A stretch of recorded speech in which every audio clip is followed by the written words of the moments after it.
जरा कल्पना करो, एक विशाल मंदिर, हजारों लोग, धूप, शंख, मंत्र और ठीक बीच में एक बेजुबान जानवर कांपता हुआ। सब कहते हैं यह ईश्वर के लिए है, लेकिन तभी भीड़ में से एक आवाज उठती है, अगर भगवान को बलि चाहिए तो तुम अपनी क्यों नहीं देते? भीड़ सन्न रह जाती है। यही प्रश्न सदियों से इंसान के दिमाग को झकझोरता आ रहा है। यह कहानी है प्राचीन यूनान की, उस समय की जब धार्मिक उत्सव भव्य हुआ करते थे। हर साल एक विशाल मंदिर में देवता को प्रसन्न करने के लिए बलि दी जाती थी। दूर दूर से लोग आते, अपने पाप धोने, वरदान पाने और डर से मुक्त होने के लिए। उसी समय यूनान में एक नाम था प्लेटो, दार्शनिक, सोचने वाला इंसान, सवाल पूछने वाला।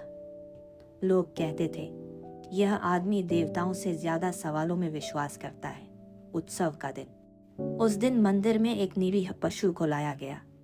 उसकी आंखों में डर था, जिसे कोई देखना नहीं चाहता था।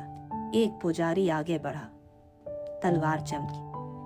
भीड़ ने आंखें बंद कर ली, क्योंकि सिखाया गया था कि सवाल करना पाप है। लेकिन प्लेटो ने आंखें बंद नहीं की। उसने वह सब देखा, डर, पीड़ा और इंसान की क्रूर चुप्पी। प्लेटो आगे बढ़ा। उसकी आवाज शांत थी, लेकिन शब्द आग जैसे।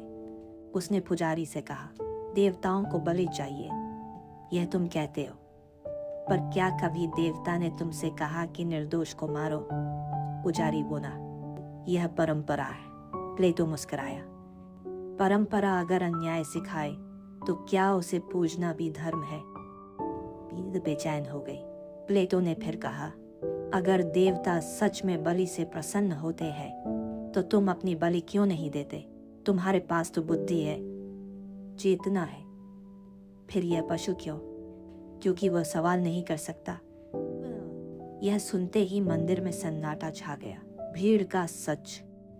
लोग गुस्से में थे, कुछ डर में, कुछ शर्म में, क्योंकि पहली बार किसी ने उन्हें आईना दिखाया था। सच यह था, बलि ईश्वर के लिए नहीं थी, बलि इंसान के डर के लिए थी। डर कि अगर यह नहीं किया तो कुछ बुरा हो जाएगा, और जब डर जिंदा हो तो सबसे आसान शिकार होता है कमजोर। प्लेटो ने कहा, सच्चा धर्म बलि नहीं मांगता, बल्कि समझ मांगता है। जो ईश्वर निर्दोष खून से खुश होता है, वह ईश्वर नहीं, इंसान का बनाया हुआ डर है। उस दिन कई लोग मंदिर से बिना पूजा किए लौटे, लेकिन उनके दिमाग में एक सवाल जरूर गया, अगर यह गलत है तो हम इतने सालों से क्या कर रहे थे? आज बलि का तरीका बदल गया। अब जानवर नहीं, इंसान की सोच कटती है। सवालों की बलि दी जाती है, सच की बलि दी जाती है, और हर बार कोई प्लेटो चाहिए जो पूछ सके, अगर यह सही है तो तुम खुद क्यों नहीं करते? याद रखो, जो धर्म सवाल से डरता है वह धर्म नहीं, कैद है, और जो इंसान सवाल करना सीख जाता है वही सच में आजाद होता है। अगर यह कहानी आपको सोचने पर मजबूर करे तो समझ लेना, प्लेटो आज भी जिंदा है, आपके सवालों में।